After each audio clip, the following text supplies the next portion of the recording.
Welcome to the Build with Boundaries podcast. My name is Manaz, and this podcast is for high achieving women looking to grow without sacrificing family and life. Discover what's missing and making you frustrated, and what's most important for you to achieve the success that you truly desire. All this without compromising the most important things in your life: your time, your family, your values, and your aspirations. So let's dive into today's topic. So welcome back to another episode on the Build with Boundaries podcast. My name's Manaz Sharif, and today I want to talk about frustration.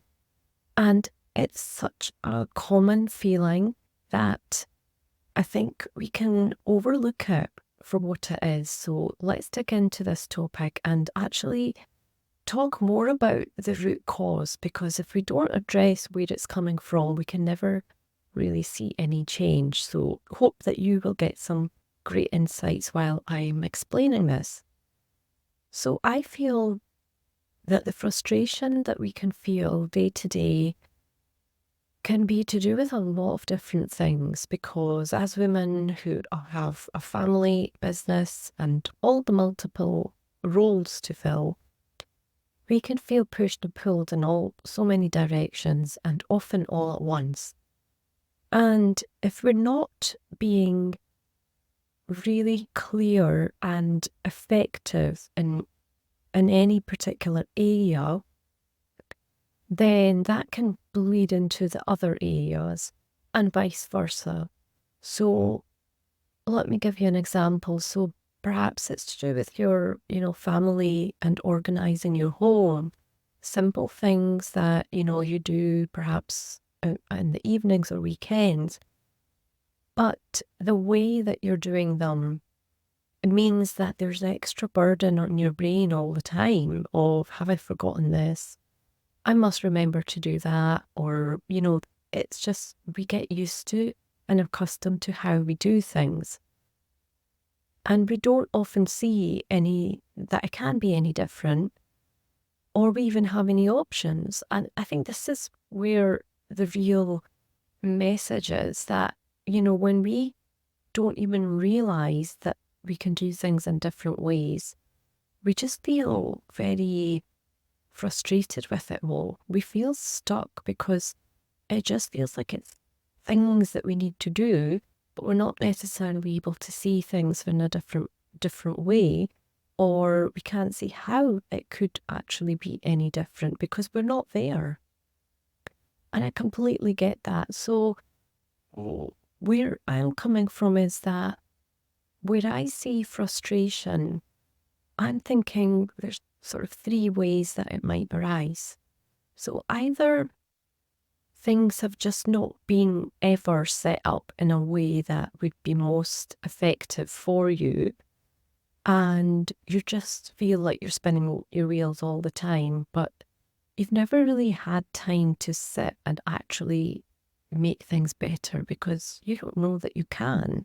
So there's absolutely no guilt or shame in that at all, because we only know what we know, and we only know new things when we actually find out about them. Secondly, it can be when we've been trying things, but we've not quite accepted that they aren't fully working. So we continue on just thinking that it might work one day, or we even sort of, there's a blind spot where we're not seeing that they're not working because we're just too busy caught up with that frustration of getting things done, whether that's in business or at home. And because we're caught up in that cycle, we're not actually looking underneath at what the layers are. And thirdly, it could be that you've actually had a change in circumstance in some way. It could be a change in your business. It could be a change in your personal life. It could be a change in family. Maybe you're having to care for an elderly parent. Maybe there's children. There's some life situation that has changed, which means that you used to be able to work really effectively, But now those things just don't work. Or at least it feels like they don't work because it doesn't feel good anymore. It doesn't feel like you're on top of it. It feels like you're, running on this treadmill and, it's never ending. So I would love for you to have some insights yourself of perhaps where this frustration is coming from for you.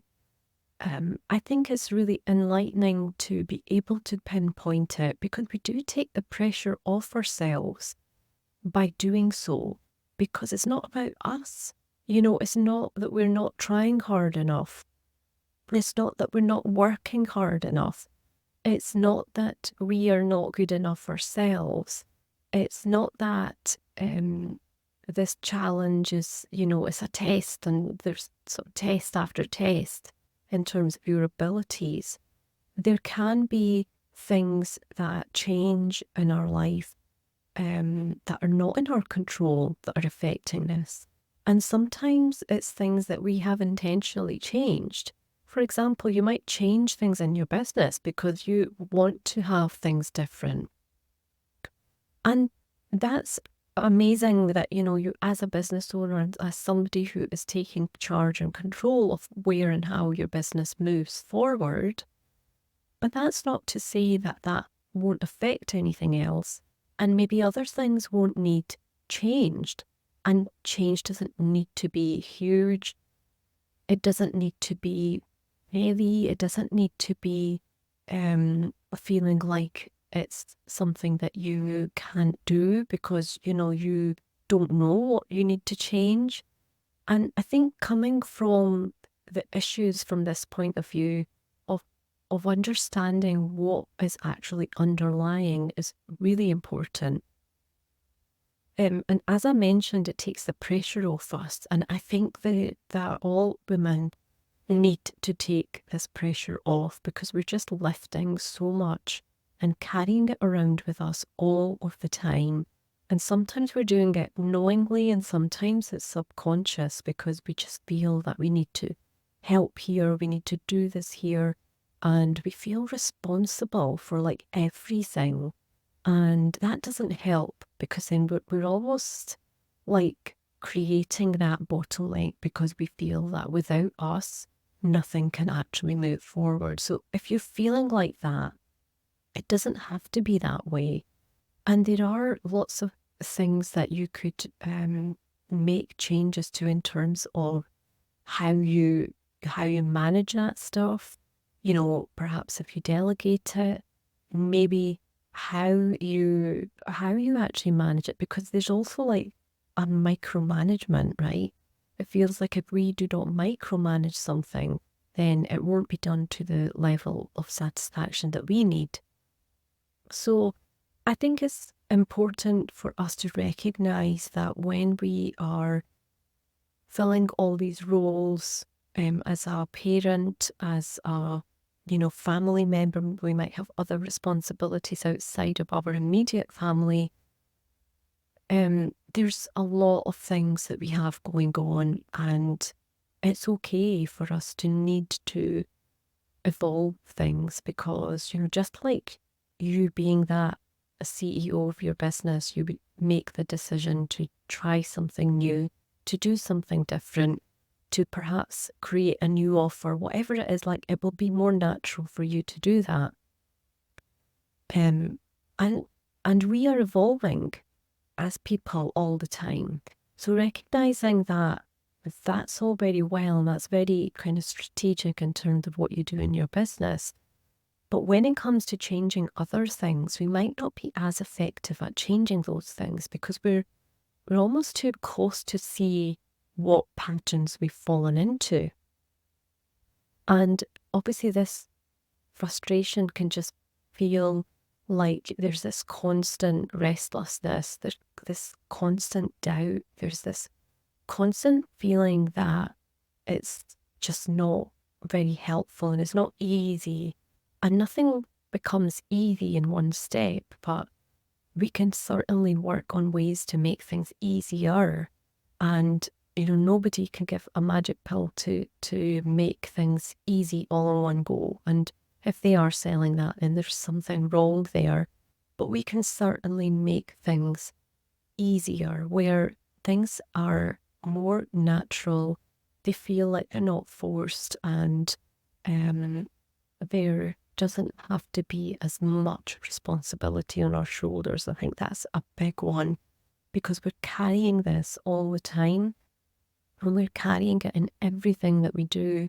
And we can be a better wife, mother, sister, friend, even business owner, when we do more of the things that come easier to us, because we're in that right energy then, and we just feel like it's giving us so much. So there's definitely this two-way link, because when we do something, we are doing it, but it's also giving us something. So either it's taking away from us or it's giving us.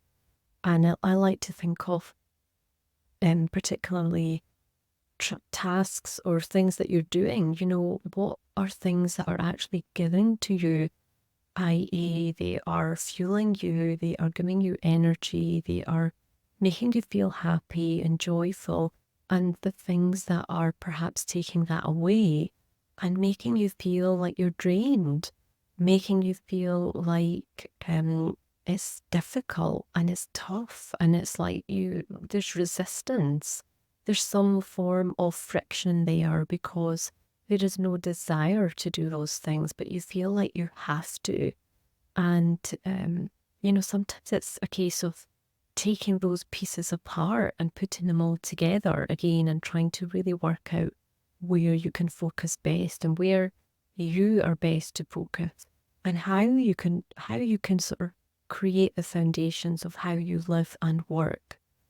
And that is so important, and that's why I love talking about human design, because everybody has their own way of doing things, and they have their own strengths that they will find easier, and they will have things where they have perhaps fallen into the shadows, as if it were. Anything that is a strength can also be in too much of a dose. It could be in some way having a negative effect. And again, we can't see that. We can't even see all of the gifts we have anyway, because we do not see ourselves in a detached way. We're too close. So if you're feeling that frustration, I would highly recommend that you think about where the root cause is, and if you have any insights, do get in touch, reach out, let me know. I would love to know if this episode has been of help to you. And if you are feeling this way, you don't have to do it alone. Sometimes you do need some help and support, and I'm right here if that is you who's listening who needs that. So do check out the links in the comment and connect with me over on LinkedIn or Instagram. And I would love to hear from you. So I hope this episode has been helpful, and get thinking about where that frustration is building up. And I will see you next time. This podcast is for you, so reach out and let me know what you thought about this episode. You can find me on LinkedIn and Instagram, where I also share valuable content. If you enjoyed this episode, then hit the subscribe or follow button on your favourite podcasting platform so you never miss another episode. I can't wait for you to join me for the next episode of the Build with Boundaries podcast.